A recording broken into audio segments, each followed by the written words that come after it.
Türkmenistanyny inniki ýyldan başlap buğdaýyň we pagtanyň döwlet satyn alyş narhlary 2 hisse ýokarlandyrylýar. Ýagny 1 tonna buğdaýyň satyn alyş bahasy 400 manat bolanlygyndan 800 manat dolar diýip türkmen mediýasy habar berýär. Emma synçylar bu çäräniň ýer ýeşinden göwün soğan daýhanlaryň elini giňetjegini şübheli garaýarlar. Türkmen Döwlet Habarlar Gurulunyň maglumatyna görä, pagtanyň bahasy çiğ malyň hil häsiýetnamalaryny nazara almak bilen kesgitlendi. Ýagny 1 tonna nak pagta 15-nji oktýabra çenli 1500 manatdan satyn alynýar. Soň bu baha kim-kimden arzanladylar. Ýüpek pagta babatyna hem şeýle baha kesmek usulynyň ulanyljakdygy aýdylýar.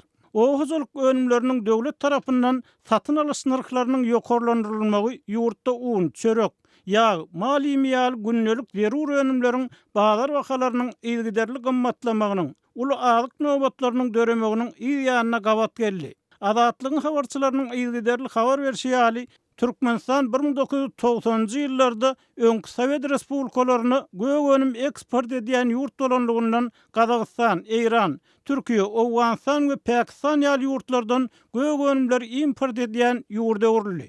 Munyň üstesine garaşsyzlyk ýyllaryna Türkmenistana urulan egerme dokma fabriklaryny çiğmal bilen üpçün etmek, daşary ýurtlara pagty we pagty önümlerini satmak üçin pagty ýygymyna mejburi häkmetiň ulanylmagyna garşy kampaniýa alyp barýan aktivistleriň ýazmagyna görä, resmi Aşgabat büdjet işgärlerini, studentleri we eskerleri mejburi pagty ýygymyna ulanmagy dol güýjünü dowam etdirýär.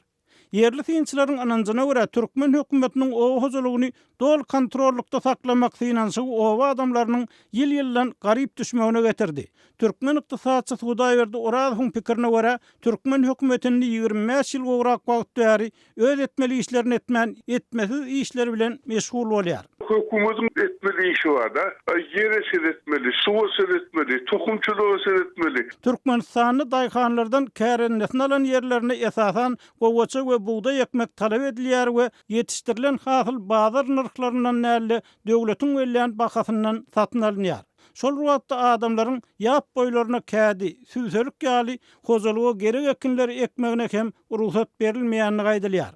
Ykdysatçy Orazowyň pikirçe türkmen daýhanyny odaly öz islen, ýagny içerki ýa daşarky bazarda erkin satyp, gowy giýerde jalyp biljek ekinlerini ekmek hukugyny bermeli. Daýhany bolsa erkinlik bermeli. O näme eksin, näçe bahadyn satylsa satsyn. Bular hemme belli, şol wagtda ýüllerçe ýyl bäri gelýän, dünýäniň köp ýerini ulanylýan ýöneköy düzgünler diýip Orazow aýtdy. Onun pikirçe bu hili ýagdaýda o hojalygyny ösdürip halky gowy ýaşadyp bolmajagyny inni hemme kişi düşünerçe boldy.